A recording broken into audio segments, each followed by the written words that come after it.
நிர்வாகிகளை நியமிக்க முடியாமல் திணறிக் கொண்டிருக்கும் வேளையில் திமுக இளைஞர் அணியோ வடக்கு மண்டலத்தில் மட்டும் 29 கழக மாவட்டங்களில் உள்ள 91 சட்டமன்ற தொகுதிகளில் 1,30,000 மேற்பட்ட நிர்வாகிகளை நியமித்து சாதனை படைத்திருக்கிறது.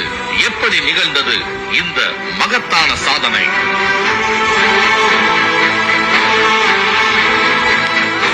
தலைவர் அவர்களின் உத்தரவின் பேரில் கழக இளைஞர் செயலாளர் தலைமையில் துணை செயலாளர்கள் மேற்பார்வையில் அன்பகத்தில் இருந்து இளைஞர் அணியின் மாவட்ட அமைப்பாளர்களுக்கு பாகம், கிளை, வார்டு வாரியாக விண்ணப்ப படிவங்கள் அனுப்பப்பட்டன.